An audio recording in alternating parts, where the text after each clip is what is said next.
पेट को दबाने से अगर आपको आराम मिलता है, पेशेंट को आराम मिलता है, फॉरवर्ड बेंडिंग कैरेक्टरिस्टिक फीचर है इस मेडिसिन का। यह होम्योपैथिक मेडिसिन पेट दर्द की सर्वोत्तम दवा है। पेट में दर्द होने पर रोगी आगे की ओर झुक जाता है, इससे उस रोगी को आराम मिलता है। फॉरवर्ड बेंडिंग कैरेक्टरिस्टिक फीचर है इस मेडिसिन का। किसी कड़ी वस्तु से पेट को दबाता है, जैसे कुर्सी, टेबल या जो भी कोई कड़ी चीज उस पास में हो, उससे पेट दबाने लगता है और पेट दबाने से उसको थोड़ा सा राहत मिलता है।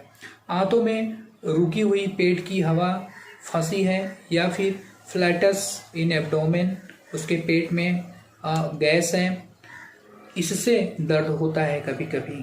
क्योंकि दर्द तो पेट बहुत सारे कारण से हो सकता है, लेकिन जो अगर इस तरह के सिम्टम अगर आपको मिलते हैं तो आप दे सकते हैं। आंतों में फंसी हुई गैस, जिसको फ्लैटस बोलते हैं, ये कभी कभी क्या होती है, वहां पर रुक जाती है, फंस जाती है, तो उसमें आवाज आने लगता है गुड़गुड़, वो पेशेंट को फील होता है।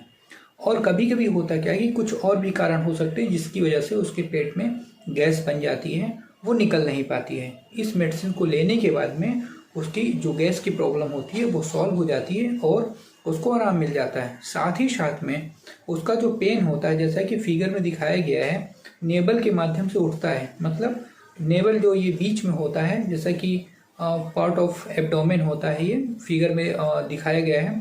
तो यहाँ से पेन शुरू होगा, वो पेन ऊपर की ओर उठता है। कभी कभी सारे एब्डोमेन में जाता है चारों तरफ, कभी लोअर साइड में जाता है तो वहाँ लाइकोपोडियम देते हैं। इसमें जो पेन होता है वो ऊपर की साइड आता है। जिसके भी पेट में दर्द होता है, अगर वो तुरंत पखाना चला जाता है या फिर लैट्रिन कर लेता है या फिर पॉटी कर लेता है तो उसको आराम मिल जाता है। परंतु कुछ देर बाद फिर दर्द शुरू हो जाता है, जो अगली बार पखाना आने तक बना रहता है।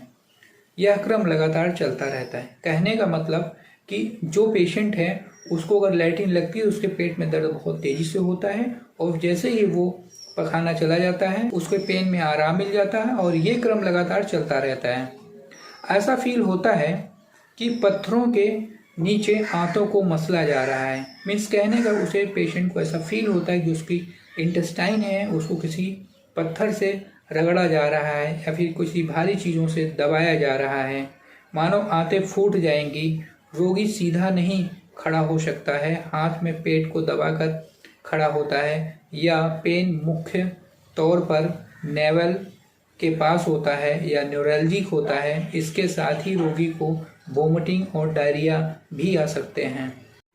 कभी कभी इस मेडिसिन में जो स्त्री होती है, लेडी होती है, उसके ओवरी में भी पेन होने लगता है गाइस, और फॉरवर्ड बेंडिंग से उसको आराम मिलता है।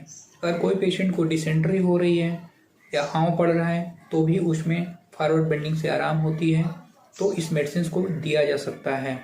साथ ही साथ में कभी कभी होता क्या है कि पति पत्नी के बीच लड़ाई हो जाती है, एक दूसरे के कैरेक्टर पर या चरित्र पर संदेह होने लगता है। इन झगड़ों में क्रोध, घृणा भी होती है। इनके परिणाम स्वरूप पेट, सिर, कमर, ओवरी आदि में पेन होने लगता है।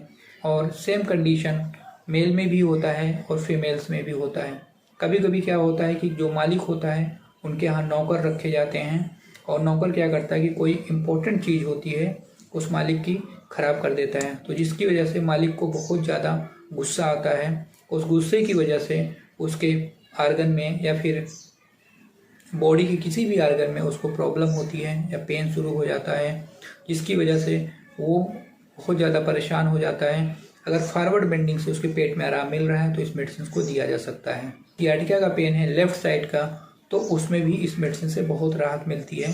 सियाटिका का वीडियो मैंने इसमें लेफ्ट और राइट दोनों को एक्सप्लेन किया है डिटेल में, वो आप वीडियो इसमें है चैनल पे, आप देख सकते हैं। गाइस, हम लोग अब बात करते हैं होम्योपैथिक मेडिसिन की। कौन सी मेडिसिन लेना है फॉरवर्ड बेंडिंग में? जब किसी पेशेंट को पेट में दर्द है, अगर वो फॉरवर्ड बेंडिंग करता है तो उसको आराम मिलता है, तो आपको लेना है कोलोसिंथ 200 पोटेंसी में 2 बूंद सुबह 2 बूंद शाम तक 10 दिन तक लीजिए। या एक्यूट केस है तो आप 2-3 बार लेंगे, आपको तुरंत आराम मिलेगा। अब आपके मन में गाइस ये आएगा कि फॉरवर्ड बेंडिंग से तो कोलोसिंथ लेंगे, लेकिन बैकवर्ड बेंडिंग से अगर आराम हो रहा है पेशेंट को तो कौन सी मेडिसिन लेगा? जस्ट अपोजिट के लिए है डायस्कोर या विलोसा 200 पोटेंसी लेना है। सेम ऐसे ही खाना है जैसे आप कोलोसिंथ को लेंगे 2 बूंद सुबह 2 बूंद शाम को। डायोस्कोर या विलोसा में गाइस बैकवर्ड बेंडिंग से आपको आराम मिलेगा, मतलब जैसा कि फिगर में दिखाया गया है, जब भी आप पीछे की तरफ मुड़ते हैं तो आपके पेट में अगर दर्द है तो वो दर्द चला जाता है।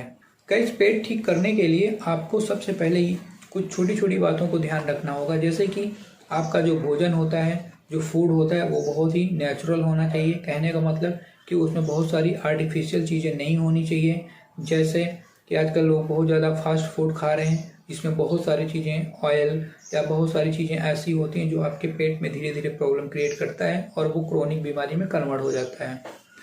और अगर आप घर का बना हुआ अच्छा सा पकाया हुआ भोजन खाते हैं और कम ऑयली या फिर बहुत ज़्यादा फैटी नहीं होता है, वो आपके सेहत के लिए बहुत ही इम्पोर्टेंट होता है।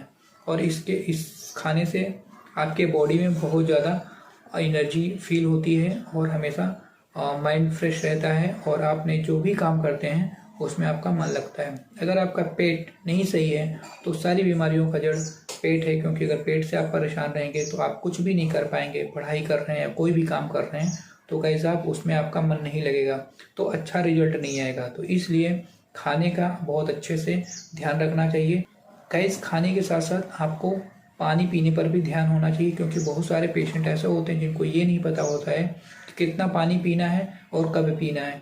कि पानी आधा घंटा खाना खाने के बाद में पीना होता है ज़्यादा मात्रा में, और खाने के बाद साथ साथ थोड़ा सा पानी पीना होता है। खाने में ज़्यादा प्रोटीन का इस्तेमाल करें। प्रोटीन आप दही, छाछ, मट्ठा या फिर आप दूध या चीज़ से ले सकते हैं, पनीर से ले सकते हैं और एग खा सकते हैं। और अगर नॉन वेज खाते हैं तो आप मीट का यूज़ कर सकते हैं। साथ ही साथ में पके हुए फल, जो मौसम में पके हुए फल आते हैं उसको आप ले सकते हैं, और हरी पत्तेदार सब्जी ले सकते हैं जो सीजनली आती है। इन चीज़ों को अगर आप ध्यान देंगे गाइस तो आपको जो प्रॉब्लम आ रही है पेट की वो कभी नहीं होगी। और थोड़ा बहुत प्रॉब्लम है या फिर ज़्यादा है तो आप फॉरवर्ड बेंडिंग से अगर आराम मिल रहा है तो आप कोलोसिंथ जरूर लें। अगर बैकवर्ड बेंडिंग से आराम मिल रहा है तो आप डायोस्कोर या विलोसा लें। अगर और भी कोई जानकारी आपको चाहिए अपने स्वास्थ्य के बारे में तो इस चैनल पे कमेंट कर दें या मुझे डायरेक्ट संपर्क कर सकते हैं। फ़ोन नंबर इसमें दिया हुआ है, मैं आपको अच्छे से बता दूंगा। और किसी भी टॉपिक पे कोई भी जानकारी चाहिए होम्योपैथी से रिलेटेड गाइस तो आप कमेंट करके पूछ सकते हैं या डायरेक्ट फ़ोन करके भी उस प्रॉब्लम के बारे में पूछ सकते हैं। गाइस अगर ये वीडियो आपको अच्छा लगता है तो प्लीज़ इस चैनल को लाइक शेयर सब्सक्राइब कर दें, बेल को प्रेस कर दें ताकि आने वाले सभी नोटिफिकेशन आपको सबसे पहले मिल सके। मैं डॉक्टर देवेंद्र, मेरे वीडियो को देखने के लिए आप सभी लोगों को बहुत बहुत थैंक यू सो मच।